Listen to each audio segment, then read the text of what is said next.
الحمد لله رب العالمين والصلاة والسلام على سيد الأنبياء والمرسلين وعلى آله وصحبه أجمعين. أما بعد، فأعوذ بالله من الشيطان الرجيم. بسم الله الرحمن الرحيم.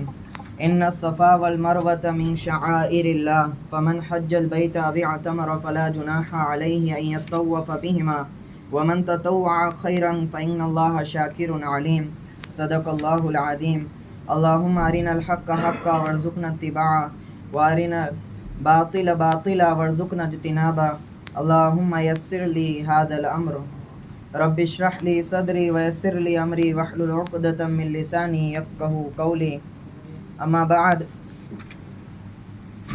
گزشتہ مجلسوں میں جیسا کہ تحویل قبلہ کا موضوع چھیڑا گیا تھا اور اس کو ختم کیا گیا بڑے بہترین انداز سے. چنانچہ ابراہیم علیہ السلام کی جو دعائیں تھی کعبۃ اللہ کے متعلق، اس کو قبول کرنے کے تعلق سے، اور اسی طرح آخری پیغمبر کے مبعوث ہونے کے اعتبار سے جو دعائیں تھی اس کو گویا کہ قبول کرنے کا اللہ تعالیٰ نے اعلان کیا اور اس پر جو ہے اس بحث کو ختم کیا.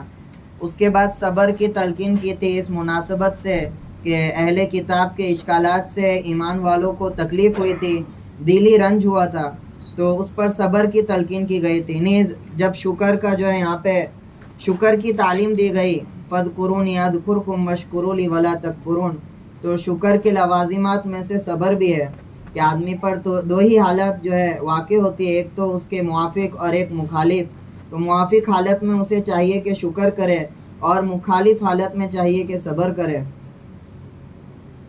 اس کے بعد یہاں پر جو بحث چھیڑی جا رہی ہے، جو آیت میں نے پڑھی ہے، وہ بیت اللہ کو جس طرح قبلہ بنا کر اس کو معبد بنایا گیا، عبادت کی جگہ بنائی گئی، اسی طرح بیت اللہ کے تعلق سے جو شبہ ایمان والوں کے درمیان، بعض ایمان والوں کے درمیان جو ہے پھیل رہا تھا اور اٹھا تھا، اس کو یہاں پر رفع کیا جا رہا ہے، دور کیا جا رہا ہے. چنانچہ صفا اور مروہ یہ دو پہاڑی تھی. صفا جو ہے کعبۃ اللہ سے جو ہے متصلاً جو ہے سامنے کی اور مروہ یہ بھی جو ہے اسی سیدھ میں جو ہے ایک پہاڑی ہے. صفا کہتے ہیں صاف پہاڑی، یعنی ایک دم چٹان ہو خالص، اس میں جو ہے مٹی وغیرہ آمیزش نہ ہو. اسی طرح مروہ بھی سفید پہاڑ چٹان کے معنی میں آتا ہے. تو صفا اور مروہ یہ پہاڑیاں تھی، اور ابھی موجودہ وقت میں تو ان پہاڑیوں کو کیا کاٹ دیا گیا، اب صرف تھوڑی سی بلندی ہے رہ چکی ہے. تو صفا اور مروہ یہ دو پہاڑیاں تھی، اور ہم سب جانتے ہیں قصے کو کہ جب حاجرہ علیہ السلام اپنے چھوٹے معصوم پیاس سے اور بھوک سے تڑپتے بچے کو چھوڑ کر پانی کی تلاش میں نکلے، تو انہی دو پہاڑیوں کے بیچ میں وہ بھاگ رہی تھی. کبھی اس پہاڑ میں بھاگ رہی تھی اور دیکھ رہی تھی کہ پانی کا کوئی نظم ہے یا کوئی پانی کی شکل ہے، اور پھر دوبارہ دوڑ کر جو ہے مروہ کی طرف آ رہی تھی. اللہ تعالیٰ کو وہی ادا اتنی پسند آ گئی کہ قیامت تک کے لیے اسے جو ہے سنت کے طور پر جاری کر دیا.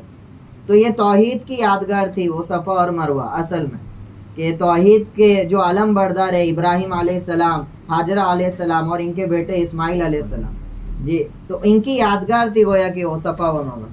لیکن خدا کا کرنا ایسا ہوا بعد میں یہ صفا مروہ نیز کعبہ جو ہے یہ مشرکین کے ہاتھ میں آ گیا، ان کے قبضے میں آ گیا. اور جیسا کہ ہم سب جانتے ہیں 360 بت نصب کیے گئے، 360 مورتیاں وہاں پہ نصب کی گئی کعبۃ اللہ میں. اسی طرح صفا اور مروہ میں بھی ایک ایک بت کو جو ہے نصب کر دیا گیا. صفا میں ایک بت کو مورتی کو نصب کیا گیا، مروہ میں ایک بت کو نصب کیا گیا. ان کے نام بھی جو ہے آتے ہیں. اساف جو تھا یہ مروہ صفا میں تھا، اور مروہ میں جو تھا اس کو نائلہ کہتے تھے اس مورتی کو. وہ مشرکین کیا کرتے تھے، جب سعی کرتے تھے، سعی آپ کو معلوم ہوگا حج اور عمرہ میں سعی کرنا ضروری ہوتا ہے. امام ابو حنیفہ رحمۃ اللہ علیہ کے نزدیک واجب ہے، اور امام احمد رحمۃ اللہ علیہ کے نزدیک مستحب ہے، سنت موقدہ ہے، اور امام مالک اور امام شافعی کے نزدیک فرض ہے. تو یہ سعی جو حصہ ہوتا ہے حج اور عمرے کا، تو یہ سعی ابھی سے نہیں ہے، یعنی زمانہ جاہلیت سے مشرکین اس کو کیا کرتے تھے. البتہ انہوں نے اس میں بھی شرک کو داخل کر دیا. صفا میں جاتے تھے تو مورتی کو چومتے تھے، استسلام کرتے تھے، پھر مروہ میں جاتے تھے تو وہ دوبارہ اس مورتی کو چومتے تھے. تو جو ایمان والے تھے جنہوں نے ایمان کو جو ہے قبول کر لیا, توحید ان کے دلوں میں رچ بس گئی تھی. تو ایسی رچ بس گئی تھی کہ ان کو ایسا معلوم ہوا کہ یہ بھی گویا کہ شرک کو ریپریزنٹ کر رہی ہے چیز. صفا مروہ کی جو سعی ہے وہ بھی کیا کر رہی ہے, شرک کی نشانی تو نہیں بن گئی, یا شرک کو بڑھاوا دینے والی چیز تو نہ بن جائے. تو اس خدشے سے وہ صفا اور مروہ میں سعی کرنے سے ہچکچانے لگے, اس خدشے سے کیا کرنے لگے. تو اس کو جو ہے دوبارہ یہاں پہ جو ہے اس کی اشکال کو دور کیا گیا اور بتایا گیا کہ صفا مروہ میں سعی یہ شرک کی یاد دہانی نہیں ہے بلکہ توحید کی یاد دہانی ہے. ان الصفا والمروۃ من شعائر اللہ, صفا اور مروہ بے شک اللہ کی یادگاروں میں سے ہے. اس کو تو توحید کی یادگار میں اللہ تعالیٰ نے کیا کیا تھا, جاری کیا گیا تھا. لہٰذا اس کے کرنے میں کوئی گناہ یا کوئی حرج نہیں ہے, بلکہ اس کے کرنے میں تو اجر و ثواب کا کیا ہے, وعدہ ہے. من شعائر اللہ, شعائر ہے, شاعر شاعرہ کی جمع ہے. ابھی آگے جو پارے ہے اس میں بھی جگہ جگہ پہ آئے گا, 17ویں پارے میں شعائر اللہ یا شعائر اللہ. تو شعائر شاعرہ اس کی جمع ہے, اس کے معنی آتے علامت, سائن. اور اسی طرح اس کو اصطلاحاً اس کا یہ ڈیفینیشن کیا جا سکتا ہے, وہ اعمال جن کو اللہ تعالیٰ نے دین کی علامت قرار دیا, وہ دین کو ریپریزنٹ کرتے ہیں بعض اعمال. تو ایز اے سائن, تو یہ صفا اور مروہ یہ تو اللہ کی نشانیوں میں سے ایک ہے, تو اس کو چھوڑنے کا خیال جو ہے بالکل درست نہیں ہے. فمن حج البیت او اعتمر, سو جو کوئی بیت اللہ کا حج کرے, او اعتمر یا عمرہ کرے, فلا جناح علیہ ان یطوف بہما, اس پر ذرا بھی گناہ نہیں کہ ان دونوں کے درمیان آمد و رفت کرے, یعنی سعی کرے. اسی سعی کی طرف اشارہ. تو حج البیت, بیت اللہ کا حج کرے. حج یحج کا معنی آتا ہے ارادہ کرنا, قصد کرنا, کسی جگہ جانے کا. تو حج میں جو یہ ہوتا ہے, آدمی بیت اللہ کا قصد کرتا ہے, بیت اللہ جانے کا ارادہ کرتا ہے, تو اس کو اسی نام سے کہنے جو ہے شروع کر دیا گیا, حج. اعتمر یعنی عمرہ کرنا. عمرہ کرنے کا معنی آتا ہے زیارت کرنا. چنانچہ اس کے اصطلاحی معنی یہ ہو گئے کہ کعبۃ اللہ کی زیارت کرنا اور اس کے اعمال کرنا. تو حج کرے یا عمرہ کرے, فلا جناح علیہ ان یطوف بہما, ان دونوں میں آدمی پر جو ہے سعی کرنا صفا و مروہ کی, اس میں کوئی حرج نہیں ہے, بلکہ یہ قابل اجر جو ہے دلانے والا اس کو عمل ہے. فلا جناح علیہما ان یطوف بہما. طوف یطوف آتا ہے طواف کرنا, چکر لگانا, یا اسی طرح کسی چیز کے ارد گرد گھومنا, اس کو بھی طواف کہا جاتا ہے. تو چنانچہ یہاں پر مناسک کی گویا کہ تعلیم اللہ تعالیٰ دینا شروع کر رہے ہیں. یہاں سے ابھی آپ دیکھیں گے حج اور حج وغیرہ کے اعمال کو جو ہے تفصیلاً بیان کیا جائے گا. اور گویا کہ یہ بھی ابراہیم علیہ السلام کی دعا کی مقبولیت ہے. چنانچہ پہلے پارے میں جب وہ دعا فرما رہے تھے ابراہیم علیہ السلام, ان کی جو دعا نقل کی جا رہی تھی, اس میں ایک دعا ان کی یہ بھی تھی, وَأَرِنَا مَنَاسِكَنَا, کہ ایک تو بیت اللہ کو قبول کروانے کی دعا تھی اللہ تعالیٰ کی بارگاہ, دوسری ایک دعا تھی وَأَرِنَا مَنَاسِكَنَا, اور اس کو قبول فرمائے وَتَقَبَّلْ مِنَّا, وَأَرِنَا مَنَاسِكَنَا, اور اس کے اعمال کی ہمیں تعلیم دے, اس کے اعمال کی ہمیں خبر دے. یہ بھی انہوں نے جو ہے گویا کہ دعا کی تھی. گویا کہ وہ دعا بھی یہاں سے جو ہے قبول ہوتی ہوئے نظر آ رہی کہ حج اور عمرے کے اعمال جو ہے اللہ تعالیٰ یہاں پر تعلیم فرما رہے. تو وَأَرِنَا مَنَاسِكَنَا فَمَنْ حَجَّ الْبَيْتَ, یہ جو ہے حج کے ارکان تھے. حج جو ہے, حج اور عمرے کے بارے میں مختصراً یہ کہ حج امت کے ہر فرد پر, خواہ دنیا کے کسی بھی علاقے میں ہو, وہ فرض ہے بشرطے کہ اس کے پاس طاقت ہو. من استطاع الیہ سبیلا, بیت اللہ تک جانے کا نان و نفقہ جو خرچہ ہے اس کے بقدر پیسے اس کے پاس موجود ہو. اسی طرح صحت ہو, تندرستی ہو. اسی طرح امن راہ, یعنی راستہ بھی کیا ہو, پر معمون ہو اور خطرے سے جو ہے خالی ہو. تو ایک بار عمر میں کرنا جو ہے فرض ہے. اور اسلام کے جو 5 ارکان ہیں اس میں سے ایک فریضہ جو ہے حج کا ہے. اس کے فرض کیا ہے, تو 3 چیز اس کے فرائض میں داخل ہے حج کے. پوشش احرام, یعنی احرام باندھنا حدود حرم میں داخلے سے پہلے, جہاں پہ جس کا میقات ہو وہاں پر وہ احرام باندھے گا. تفصیلی کلام نہیں کر رہا, مختصراً بیان کر رہا ہوں. تو احرام باندھنا, احرام کیا ہے, بغیر سلا ہوا لباس پہن لینا. اسی طرح دوسرا فرض کیا ہے, عرفات میں 9 ذی الحجہ کو حاضری, اس کو بولتے ہیں وقوف عرفہ. 9 ذی الحجہ یعنی جو ذی الحجہ کا مہینہ آتا ہے اس کی 9ویں تاریخ میں عرفہ کے میدان میں جا کے وقوف کرنا، ٹھہرنا. اس کے بعد تیسرا فرض کیا ہے؟ طواف زیارت، یعنی حج جب یہاں پر مکمل ہو جائے گا تو یہاں پر مکمل کر کے زیارت کعبہ، یعنی دوبارہ کعبۃ اللہ میں جا کے طواف کرنا. یہ 3 اس کے جو ہے فرائض ہے. اور واجبات حج، یعنی واجب جو چیزیں حج میں وہ 4 چیزیں. اس میں 9-10 ذی الحجہ کے درمیانی شب میں، یعنی 9 اور 10 کے بیچ کی جو رات ہے وہ مزدلفہ میں گزارنا، مزدلفہ میں قیام کرنا، یہ واجب ہے. اسی طرح صفا اور مروہ کے درمیان آمد و رفت، ابھی میں نے بیان کیا تھا، صفا اور مروہ کے درمیان صحیح کرنا امام صاحب کے نزدیک واجب ہے. اسی طرح جس کو صحیح کہتے ہیں. اسی طرح تیسرا واجب جو ہے مزدلفہ کے قیام کے بعد مینا میں کنکریاں پھینکنا. مزدلفہ میں آپ نے قیام کر لیا، اب جا کر آپ کو مینا میں کنکریاں پھینکنا ہے، جس کو رمی جمرات کہتے ہیں، کنکریوں کو پھینکنا، یہ بھی واجب ہے. اور چوتھا جو واجب ہے وہ طواف کعبہ، یعنی جو فرض کے علاوہ ہے، طواف صدر کہلاتا ہے، جو آخری وقت میں کرتا ہے آدمی. تو یہ طواف صدر جو ہے یہ بھی واجب ہے. اور قربانی کرنا اور سر کے بال اتروانا وغیرہ بہت سے، اور یہ سب سنت اور مستحبات ہے جس کی رعایت ضروری ہے. اور عمرہ کیا ہے؟ تو عمرہ یہ ہے کہ آدمی وقوف عرفہ وغیرہ اس میں نہیں ہوتا ہے، محض عمرہ کی نیت سے احرام باندھے حدود حرم سے باہر، اور اسی طرح طواف کعبہ اور صفا اور مروہ کے درمیان صحیح کر کے بال اتروا لے، یہ آپ کا عمرہ ہو گیا. عمرہ جو ہے مختصر ہے. تو لہٰذا صحیح کرنے میں کوئی حرج نہیں ہے. آگے اللہ تعالیٰ فرماتے ہیں وَمَن تَطَوَّعَ خَيْرًا، اور جو کوئی خوشی سے کوئی امر خیر کرے، بلکہ اگر کوئی خوشی سے سعی کرتا ہے، تطوع کہتے ہیں کہ فرض سے زیادہ کرنا، جو آدمی اپنی خوشی سے کرے، اس پر ضروری نہیں تھا لیکن پھر بھی اس نے بخوشی اس کو انجام دیا. تو وَمَن تَطَوَّعَ خَيْرًا، یہ صفا و مروہ اللہ کے شعار میں سے ہے، اس کے کرنے میں کوئی حرج نہیں ہے. بلکہ اگر کوئی خوشی سے کرے فَإِنَّ اللَّهَ شَاكِرٌ عَلِيمٌ، تو اللہ بڑا قدردان ہے، بڑا علم رکھنے والا ہے. تو اللہ تعالیٰ کیا کرتا ہے؟ شاکر کہتے ہیں، شکر یشکرو سے شکر کرنا.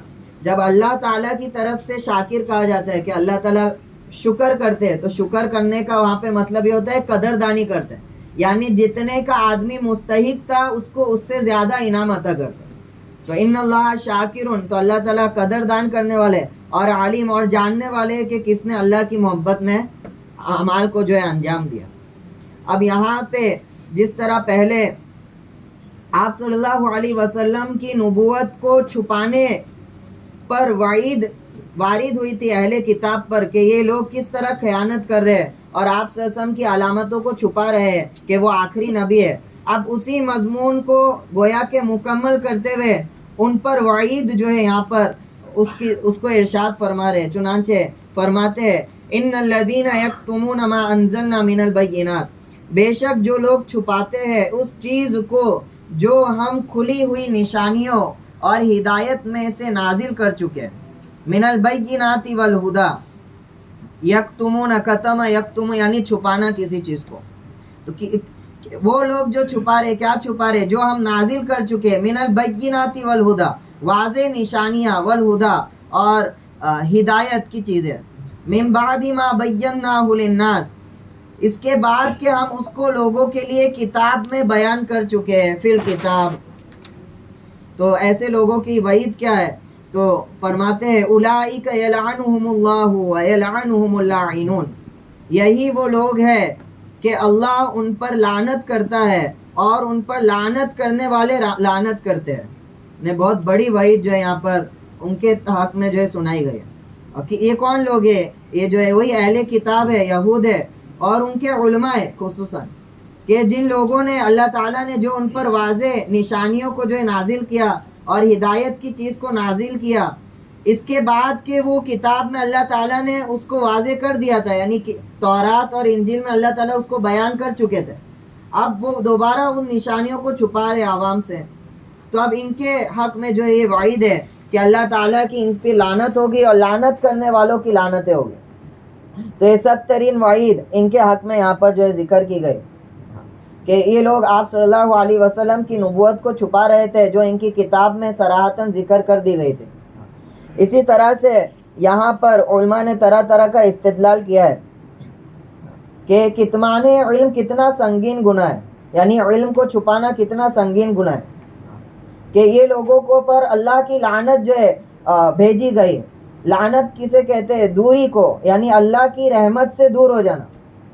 اور اسی طرح لعنت کرنے والے لعنت فرماتے ہیں. یہاں پہ اکثر مفسرین کہتے ہیں زمین و آسمان کی تمام چیزیں ان پر لعنت کرتی ہیں، کیونکہ ان کی وجہ سے تمام لوگ کیا ہو رہے ہیں؟ آفت میں مبتلا ہو رہے ہیں، حق کو قبول کرنے سے رکے ہوئے. تو حق کے آڑے آنے والے یہ لوگ بن گئے. اس وجہ سے تمام جو ہے لعنتیں ان پر جو ہے برسائی جا رہی ہیں. اس کے برخلاف جو احادیث نبوی میں آپ کو علم کے سیکھنے کی فضائل جو ہے وارد ہوتے ہیں، تو اس میں آپ ایک فضیلت دیکھیں گے کہ علم سیکھنے والا آدمی جب علم سیکھنے کے لیے نکلتا ہے تو فرشتے اپنے پروں کو اس کے قدموں میں جو ہے بچھا دیتے ہیں، اور سمندر کے مچھلیاں اور درند چرند یہاں تک کہ تمام مخلوقات اس کے لیے دعائیں مغفرت کرتی ہے. کیوں؟ کیونکہ علم کا سیکھنا، اس کی نشر و اشاعت کرنا، یہ عالم کے لیے رحمت کا سبب ہے. تو جب وہ تمام کے لیے رحمت کا سبب بنتا ہے تو تمام کی دعاؤں کا کیا ہو جاتا ہے؟ مستحق بن جاتا ہے. اور لیکن وہ اسی علم کو چھپانے والا بنتا ہے تو تمام تر کی لعنتوں کا کیا بن جاتا ہے؟ سبب بن جاتا ہے. اسی طرح عالم جاننے کے باوجود اگر مسئلہ نہ بتائے تو اس کے لیے یہ تمام وعیدیں بھی فقہا اس کو اسی میں شامل کرتے ہیں. آپ صلی اللہ علیہ وسلم نے فرمایا من سئل عن علم یعلمہ، جس شخص سے کسی علم کے بارے میں پوچھا جائے جسے وہ جانتا ہو، فکتمہ، اور پھر وہ اسے چھپا لے، الجمہ اللہ یوم القیامہ بلجام من النار، تو اللہ تعالیٰ قیامت کے دن اسے آگ کی لگام پہنائے گا. تو یہ سخت ترین وعید ہے جو ہے احادیث میں بھی جو ہے وارد ہوئی ہے. البتہ اس میں تفصیل یہ ہے کہ اگر کوئی آدمی مسئلہ پوچھے اور کوئی عالم اسے نہ بتائے تو یہ وعید اس پر جب ثابت ہوگی جب کہ اس کے علاوہ کوئی دوسرا بتانے والا نہ ہو. اور اگر دوسرا کوئی بتانے والا ہو، عالم یہ کہہ دے کہ بھائی آپ دوسرے عالم سے کیا کر لو، پوچھ لو، تو وہ اس وعید سے جو ہے خارج ہو جائے گا. اسی طرح اس میں بہت ساری فوائد ہے اس آیت میں. چنانچہ جس علم کے اظہار اور پھیلانے کی ضرورت ہو اس کا چھپانا حرام ہے. یعنی جو علم عوام کے لیے ضروری ہے اور اجتماعی طور پر امت کے لیے ضروری ہے، اگر کوئی اس کو چھپا رہے تو وہ حرام ہے، جیسا کہ حدیث میں نے پڑھی. اسی طرح بغیر صحیح علم کے دوسروں کو بتانا یہ بھی درست نہیں. یہاں پہ اللہ تعالیٰ فرما رہے ہیں کہ ما انزلنا من البینات، جو کچھ میں نے نازل کیا یہ اس کو چھپا رہے. ما بیناہ للناس، تو جو نازل کیا اس کو چھپا رہے، تو یعنی نازل کردہ چیز کا علم انہوں نے حاصل کر دیا تھا، اب چھپا رہے. اور کسی نے نازل شدہ چیز کا علم حاصل ہی نہیں کیا اور وہ سکھا رہے دوسروں کو. تو پہلے تو سیکھنا ہے، تعلم ہے، پھر اس کے بعد کیا ہے؟ تعلیم ہے. اسی طرح وہی علوم و مسائل مراد ہے جو قرآن و سنت میں واضح بیان کیے گئے ہیں. ہر طرح کا علم مراد نہیں ہے. علمی چیزوں میں بہت ساری چیزیں آتی ہے. کچھ چیزیں ایسی ہوتی ہے ضروری اور حتمی ہوتی ہے جو ہر آدمی کو جو ہے اس کی ضرورت پڑتی ہے، اس کے عقیدے کی حفاظت کے لیے، اس کے بنیادی اعمال کی حفاظت کے لیے. اور کچھ علم کی چیزیں ایسی ہوتی ہے جو باریک ہوتی ہے، دقیق ہوتی ہے، اس میں عقل جو ہے کھپانے کی ضرورت پڑتی ہے، اور ظاہری طور پر ہر آدمی کو اتنی اس کی ضرورت نہیں ہوتی ہے. تو یہاں پر جو علم مراد ہے وہ ضروری علم ہے. یہ بات آپ کو حضرت عبداللہ ابن مسعود کے قول سے سمجھ میں آئے گی. حضرت عبداللہ ابن مسعود رضی اللہ عنہ فرماتے تھے اگر عوام کو ایسی حدیثیں سناؤ گے جن کو وہ پوری طرح نہ سمجھ سکے تو ان کو فتنے میں مبتلا کر دو گے. کہ آپ کو علم آ گیا تو اب اس کا مطلب یہ نہیں ساری چیزیں جو ہے اٹھا پٹک جو ہے آپ جو جیسا چاہے عوام کو تمام چیزیں بتانے لگو، بلکہ ان کے حال کو سمجھنا اور ان کے حال کے موافق پھر کلام کرنا یہ ضروری ہے. اسی طرح حضرت ابو علی رضی اللہ عنہ کا قول آتا ہے صحیح بخاری میں کہ تم لوگوں کے سامنے اتنے ہی علوم کا اظہار کرو جو ان کی عقل و فہم سمجھ سکے. اگر باریک اور دقیق مسائل ان کے سامنے بھیجو گے تو اندیشہ ہے کہ وہ اللہ اور اس کے رسول کا انکار کرنے والے بن جائیں.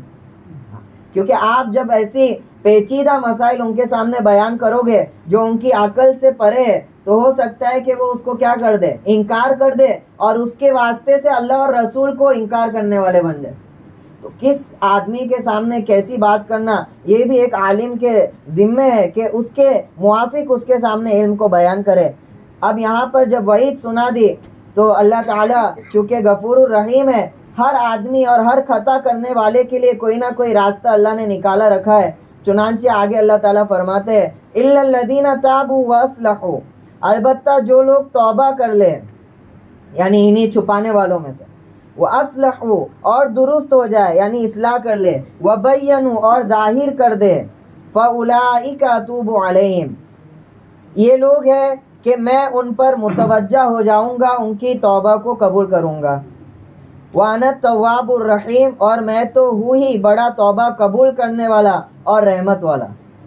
یہ اللہ تعالیٰ نے گویا کہ ان کے لیے راستہ نکال لیا کہ توبہ کی بھی گنجائش ہے کہ توبہ کر لے. توبہ کے 4 شرائط میں بیان کر چکا گزشتہ مجلسوں میں سے ایک مجلس میں. یہ توبہ جو ہے کس کو کہتے ہیں اور اس کے کتنے شرائط ہے. مختصراً یہ کہ آدمی جب کسی گناہ سے توبہ کرتا ہے تو اولاً شرط تو یہ ہے کہ اس گناہ سے اولاً باز آ جائے، اس کے ارتکاب سے باز آ جائے. دوسرا اس کو نہ کرنے کا پختہ عزم کرے کہ اگلی بار اس کو میں کبھی نہیں کروں گا، اس کا پختہ عزم کرے. اور تیسرا یہ کہ جن اسباب کی وجہ سے وہ گناہ ہوئے تھے اس کے ذریعے سے ان اسباب سے بھی دوری اختیار کرے. آدمی اس ماحول سے تو نہیں نکل رہا ہے اور توبہ کیے جا رہا ہے، بار بار ملوث ہو رہا ہے گناہ میں، پھر توبہ کر رہا ہے، تو یہ توبہ کا کوئی اعتبار نہیں، یہ کھیل ہے، یہ جو ہے اس کے ساتھ کھلواڑ کر رہے ہیں. تو جن اسباب کی وجہ سے وہ گناہ ہوئے ان اسباب سے بھی اپنے آپ کو کیا کر لے، دور کر لے، اور پھر جو گناہ اس نے کیا ہے اس پہ پشیمان اور شرمندگی جو ہے ظاہر کرے. یہ شرائط ہے توبہ کے، جب جا کے توبہ قبول ہوتے ہیں. تو یہاں پہ بھی اللہ تعالیٰ توبہ کے ساتھ جو ہے صرف توبہ نہیں ذکر کر رہے اِلَّا الَّذِينَ تَابُوا فَأُولَٰئِكَ أَتُوبُ عَلَيْهِمْ، بلکہ 2 ایکسٹرا چیز یہاں پہ لگا دی، وَأَصْلَحُوا اور اصلاح کر لے، وَبَيَّنُوا اور بیان کر دے. یہاں پہ صرف توبہ کرنے سے کام نہیں چلے گا کہ وہ اللہ سے توبہ کر لے کہ بھائی اللہ ہم نے جو یہ تمام چیزیں چھپائی ہے، لیکن ان کے چھپانے سے جو نقصان ہوا ہے اس کی بھرپائی بھی حتی الامکان کرنی پڑے گی. تو اس لیے فرما رہے وَأَصْلَحُوا اب اصلاح کرے، وَبَيَّنُوا اور جو کچھ چھپایا تھا اس کو بیان کر دے. اور اس کا حاصل یہ کہ خود اسلام قبول کر لے، کیونکہ اگر بیان کر دے اور اسلام قبول نہ کرے تب بھی لوگوں کے دل میں یہ رہے گا کہ اہل کتاب اسلام قبول نہیں کر رہے، اس کا مطلب کوئی نہ کوئی چیز، کوئی نہ کوئی نقص ابھی بھی دین اسلام میں باقی ہے. تو گویا کہ اللہ تعالیٰ یہاں پہ فرما رہے بینوا بیان کر دو یعنی اسلام لے آؤ، تب وہ مطمئن ہو جائے گے. فَأُولَٰئِكَ أَتُوبُ عَلَيْهِمْ تب میں ان کی توبہ کو کیا کرنے والا ہوں، قبول کرنے والا. جیسا کہ تیسرے پارے میں آئے گا، یہ اہل کتاب کیا کرتے تھے، یہ اپنے لوگوں کو بولتے تھے آمنوا بالذی انزل علی الذین آمنوا، کہ ایمان لے آؤ جو کچھ ایمان والوں پر نازل ہوا ہے، وجہ النہار دین کے شروع میں، دین جیسے یعنی دین کا جو ابتدائی حصہ ہے اس میں ایمان لے آیا کرو، وَاکْفُرُوا آخِرَہُ اور آخر میں کیا کرو، دین سے پھر جاؤ، اسلام چھوڑ دو، لَعَلَّهُمْ يَرْجِعُونَ تاکہ یہ ایمان والے دوبارہ اپنے دین کی طرف کیا ہو جائے، پھر جائے. یہ چیز ہمارا انکار کر دینا ان کے دلوں میں خدشہ پیدا کر دے، شک و شبہ پیدا کر دے کہ اہل کتاب نے اس دین کو چھوڑا ہے تو کئی نقص اور کسی وجہ کی وجہ سے چھوڑا ہوگا. تو اسی کو یہاں پہ بیان فرما رہے کہ وَبَيَّنُوا کہ اسلام کو بیان کر دے، پھر جو ہے میں اس کی توبہ قبول کرتا ہوں.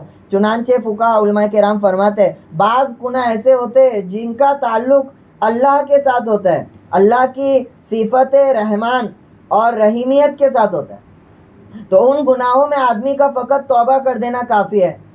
اور بعض گناہ ایسے ہوتے ہیں جن کا تعلق اللہ کے بندوں کے ساتھ ہوتا ہے، اللہ کی مخلوق کے ساتھ ہوتا ہے. آپ نے کسی کا حق مارا ہے، کسی کو گالی دی ہے، تو اب یہاں پر اللہ کی صفت عدل کا ظہور ہوتا ہے. وہاں پر تو اللہ تعالیٰ رحمان اور رحیم ہے، اللہ کا حق تھا، اللہ آپ نے توبہ مانگی، معافی مانگی، اللہ نے معاف کر دیا. لیکن جب کسی کا حق مانگ رہے ہو تو اللہ تعالیٰ عادل بھی ہے. جس کا حق مارا گیا ہے جب تک اس کے حق کی جو ہے تلفی نہیں، اس کو جو ہے ادا نہیں کیا جائے گا، تب تک اللہ کے جو ہے توبہ کا جو ہے قاعدہ ہے وہ مکمل نہیں ہونے والا ہے. تو انا التواب الرحیم اور میں ہوئی توبہ قبول کرنے والا اور رحمت اور مہربان اور رحمت کرنے والا. ان الذین کفروا وماتوا وهم کفار لیکن اگر توبہ نہیں کیا اور اسی طرح کفر پر مر گئے، اسی طرح انکار کرتے ہوئے مر گئے، تو اس کا یہاں پر حکم بیان فرمایا جا رہا ہے بے شک جو لوگ کفر کرتے ہیں، ان الذین کفروا وماتو اور مر جائے وہم کفار اسی حال میں کہ وہ کافر ہے. یہ اصل ہے کہ وماتو وہم کفار. اصل جو آدمی کے ثواب اور عذاب کا دار و مدار ہے وہ اس کا خاتمہ ہے. آپ زندگی بھر تک ایمان والے رہو اور اللہ کے ولی بنے رہو، اگر موت کے وقت ایمان کا دامن آپ کے ہاتھوں سے جدا ہو گیا تو آپ کا شمار ایمان والوں میں نہیں ہوگا. ایک آدمی زندگی بھر تک کفر پر مصر رہے، انکار کرتا رہے، موت سے پہلے اسے توحید کی نعمت نصیب ہو جائے، قیامت میں توحید والوں کے ساتھ اس کا حشر ہو. تو یہاں پہ ایک قاعدہ بیان فرما دیا کہ بے شک وہ لوگ جو کفر پر اڑے رہے وماتو وہم کفار اور مر گئے اس حالت میں کہ وہ کفر پر رہے، اولئک علیہم لعنت اللہ، تو یہ وہ لوگ ہیں جن پر اللہ کی لعنت ہے، والملائکہ اور فرشتوں کی، والناس اجمعین اور آدمیوں کی، سب کی، تمام لوگوں کی اس پر لعنت ہوگی. یعنی دائمی طور پر اللہ کی رحمت سے یہ دور ہو گئے. اب جنت کا کوئی تصور جو اللہ کے رحمت کا مظہر ہے جنت، اس میں دخول کا کوئی راستہ اس کے لیے نہیں رہا، تو دائمی طور پر اللہ کی رحمت سے کیا ہو گئے؟ دور ہو گئے. یہاں پہ بھی بہت ساری ضروری باتیں جو فقہا نے ارشاد فرمائی. کسی شخص کو متعین کر کر لعنت بھیجنا جائز نہیں ہے جبکہ اس کے کفر پر مرنے کا یقینی علم نہ ہو جائے. جبکہ اس کے کفر پر مرنے کا، یہ دیکھو کفر کی موت پر کفر کی قید لگائے نا یہاں پہ، تو فقہا فرماتے ہیں کہ کسی معین شخص پر لعنت بھیجنا اگرچہ کافر ہو، اگر آپ کو یقینی طور پر علم نہیں ہے کہ وہ کفر کی حالت میں ہی مرا ہے تو اس پر لعنت بھیجنا درست. آپ سے جو ثابت ہے کہ آپ نے جو ہے کہ فلاں کافر پر لعنت بھیجی ہے، آپ کو وحی کے ذریعے اس کے کفر پر مرنے کا علم دے دیا گیا تھا، اور ہم کو اور آپ کو تو علم نہیں ہے. تو کسی کافر کو معین کر کے اس پہ لعنت بھیجنا جبکہ آپ کو یقینی طور پر معلوم نہیں کہ وہ کفر کی حالت میں مرا ہے، یہ جائز نہیں ہے. اور ہم کو یقینی طور پہ معلوم پڑ نہیں سکتا کیونکہ وہ تو دل کی چیز ہے اور دل سے مطلع ہو نہیں سکتے. اس لیے ایک صحابی نے جب وہ جنگ میں تھے اور ایک سامنے جو کافر تھا اس نے ان سے بچنے کے لیے کلمہ پڑھ لیا. کیا پڑھ لیا؟ کلمہ پڑھنے کے بعد بھی اس صحابی نے کیا کر دیا؟ ان کو قتل کر دیا. اب یہ معاملہ آپ صلی اللہ علیہ وسلم کے پاس جا کے پہنچا اور آپ کو جو ہے انہوں نے فرمایا یہ تمام چیزیں، آپ بڑے جو ہے غصے میں آ گئے، تیش میں آ گئے. جب وہ فرمانے لگے کہ اس نے میرے سے بچنے کے لیے کلمہ پڑھا، تو آپ صلی اللہ علیہ وسلم نے فرمایا کیا تم نے اس کے دل کو چیر کے دیکھا تھا؟ یہ تو دل کی چیز ہے، ایمان اور کفر. اگر دل میں واقعی ایمان ہو تو تم کیا کرو گے قیامت کے دن؟ تو کسی کافر کو بھی معین کر کے لعنت بھیجنے کی اجازت نہیں ہے، تو کسی ایمان والے پر لعنت بھیجنا تو کتنا سنگین ہوگا، کسی ایمان والے پر لعنت بھیجنا. تو اس لیے ایمان والوں کے تئیں، لوگوں کے تئیں کلمات بولنے میں احتیاط کرنا چاہیے. عورتیں خصوصاً بہت زیادہ جو اس سے بے احتیاطی کرتی ہے. لعنت کے یہ الفاظ نہیں ہے، دوسرے بھی، تجھ پر اللہ کی مار ہو، تجھ پر اس کی پھٹکار ہو، مردود، یہ سب لعنت کے کلمات ہے. صرف لعنت جو ہے اس کو نہیں کہا جاتا. تو اس طرح کے کلمات سے جو ہے احتیاط کرنا چاہیے. اور اسی طرح پوری جمعیت کو آپ جو ہے پورے کفار کو مخاطب کر کے لعنت بھیج سکتے ہیں، جیسے دعائیں کی جاتی ہے اللہم اخذل الیہود والنصارى، اللہم اخذہم اخذ عزیز مقتدر. یعنی اجتماعی طور پر ان پر لعنت بھیجنا، ان کے لیے بدعا کرنا یہ درست ہے، کیونکہ وہاں پہ آپ ان کی کفر کی صفت کی وجہ سے لعنت کر رہے ہیں، ان کی جو ہے گمراہی اور ضرر پہنچانے والی صفت کے پیش نظر لعنت کر رہے ہیں، ان کی کسی ذات کی تعین کر کے لعنت نہیں بھیج رہے. تو اجتماعی طور پہ کرنا جو ہے درست ہے. خالدین فیہا، وہ اس میں پڑے رہنے والے ہیں، یعنی یہ کفار جو کفر کی حالت میں مر گئے. خالدین فیہا، خلود یعنی لمبی مدت تک، ایسی مدت یہاں پہ مراد ہے جس کو کوئی خاتمہ نہ ہو، یعنی ہمیشہ ہمیشہ کے لیے جو ہے یہ لعنت ان پر برسے گی اور اس کا ظہور ہوگا جہنم کی آگ کے ذریعے سے، یعنی ہمیشہ ہمیشہ کی جہنم میں رہنے والے. لا یخفف عنہم العذاب، کہ نہ ان پر سے عذاب ہلکا ہونے پائے گا، ولا هم ینظرون، اور نہ ہی انہیں مہلت دی جائے گی. یعنی عذاب کے واقع ہونے کے بعد کوئی پل ایسا نہیں آئے گا جس میں عذاب ان پر سے تھوڑا سا ہلکا ہوگا. اللہ تعالیٰ ہم سب کی حفاظت فرمائے. کتنا سنگین عذاب ہے. فرمائے لا یخفف عنہم العذاب، کہ تھوڑا بھی ذرہ برابر کوئی ایسا موقع نہیں ہوگا کہ اس کی تپش اور اس کی سختی ہلکی پڑ جائے، ختم ہونا تو دور کی بات. ولا هم ینظرون، اور عذاب میں داخل ہونے سے پہلے ایسا نہیں ہوگا کہ ان کو مہلت دی جائے، تھوڑا سا ٹائم پیریڈ دی جائے. ٹائم پیریڈ جب دیا جاتا ہے جب کوئی چیز کی گنجائش ہو, کوئی صلح وغیرہ کرنے کی گنجائش ہو. یہاں پر تو کفر میں مر چکے ہیں تو یہاں پر کوئی گنجائش ہی باقی نہیں رہی. اللہ کی رحمت کو کھینچنے کا کوئی سبب یا کوئی وجہ ہی باقی نہیں رہی. نہیں تو اللہ کی رحمت تو ایسی ہوگی قیامت کے دن کہ کسی نے اگر لفظ سے اللہ نکالا ہوگا پوری زندگی میں تو آخر میں اس کو بھی اس لفظ نکالنے کی وجہ سے اللہ تعالیٰ کیا کر دے گا, جنت میں داخل کر. لیکن یہ چونکہ کفر کی حالت میں مرے تو چونکہ کوئی ان کے لیے مہلت نہیں دی جائے گی عذاب میں داخل ہونے سے پہلے کے لیے بھی. وَإِلَٰهُكُمْ إِلَٰهٌ وَاحِدٌ, یہاں سے توحید کا بیان ہے. انشاءاللہ اگلی مجلس میں اس کی جو ہے تفسیر کی جائے گی. اللہ تعالیٰ جو کچھ ہم نے کہا ہے سنا ہے اس پر عمل کرنے کی توفیق نصیب فرمائے, اس کا خیر ہم سب کو عمل عطا فرمائے, شر سے ہم سب کی حفاظت فرمائے. اللہم صلی علی محمد صلی اللہ علیہ وسلم. جزا اللہ عنا محمد ما هو اہلہ صلی اللہ علیہ وسلم.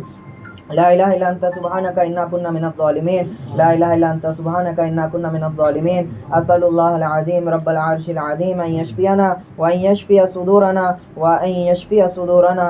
اللہم ثبتنا علی الایمان. اللہم ثبت اقدامنا علی الایمان. اللہم انصرنا علی القوم الکافرین. اللہم اخذل من خذل دین محمد صلی اللہ علیہ وسلم ولا تجعلنا معهم. اللہم انصر من نصر دین محمد صلی اللہ علیہ وسلم وجعلنا منہم.